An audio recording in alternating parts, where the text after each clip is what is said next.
ప్రతిపక్షమేనా? BJP TDP కండ వేసుకునే తిరుగుతున్నాయి, ఇంకా చేరుడు ఏముంది అన్న. కాదు కాదు కాదు కాదు నువ్వు అఫీషియల్గా చేరాలి మళ్ళీ అన్నారు. అప్పుడు నువ్వు పొత్తులో పనిచేసినావు, ఇప్పుడు పార్టీలో చేరి పనిచేయాలన్నా. అయితే ఒక కండిషన్ అన్న. ఏంటది? వరంగల్లో పుట్టిన నేను, వరంగల్లో మా ఫాదర్ టీచర్ పనిచేశారు, నాకు అక్కడ చాలామంది చుట్టాలు కూడా ఉన్నారు. వాళ్ళందరి కోరిక ఒక్కసారన్నా నేను వరంగల్లో పోటీ చేయాలని. ఇక నేను ఎమ్మెల్యేగా చేయను, ఒకవేళ నాకు వరంగల్ ఎంపీ టికెట్ ఇస్తే నేను చేరతానన్నా. నిన్ను మించిన క్యాండిడేట్ మాకు దొరుకుతారా, వామో ఇంద్రుడు చంద్రుడు అని నా పేరే లేకుండా లిస్టు పంపారు పోయినసారి ఎంపీ ఎలక్షన్స్. ద్రోహం కదా, అబద్ధం కాదు అది. చేరమని చేర్చుకొని టికెట్ ఇవ్వకపోవటం అది కరెక్టా? అయిపోయింది. ఈసారి కూడా ఇస్తారనుకుంటే ఈసారి కూడా ఇచ్చే పొజిషన్ లేదండి. జనవరి నుంచి డిసెంబర్ నుంచి ఆల్మోస్ట్ 3 సార్లు మోడీ గారు వచ్చారు హైదరాబాద్.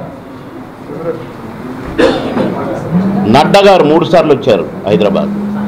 అమిత్ షా గారు 3 సార్లు వచ్చారు హైదరాబాద్. నాకు ఫోన్ కాల్ కానీ చిన్న ఇన్ఫర్మేషన్ కూడా నాకు ఇవ్వనప్పుడు నా స్థాయికి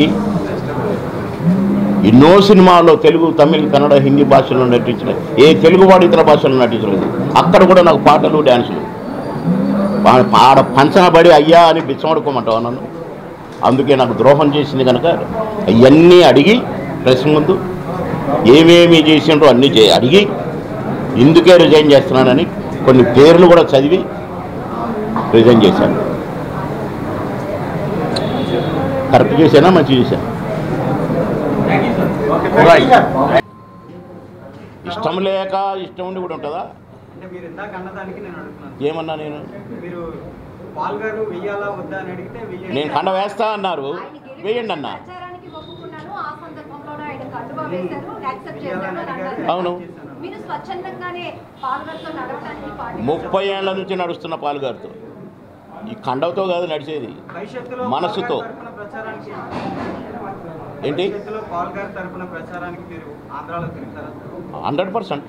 hi viewers, Vizag vision channel ని సబ్స్క్రైబ్ చేసుకోండి. మా ఛానల్ అందిస్తున్న జాతీయ, అంతర్జాతీయ స్థాయి వార్తా విశేషాలు, నోటిఫికేషన్స్ కోసం ఇక్కడ కనిపిస్తున్న బెల్ ఐకాన్ ని క్లిక్ చేయండి.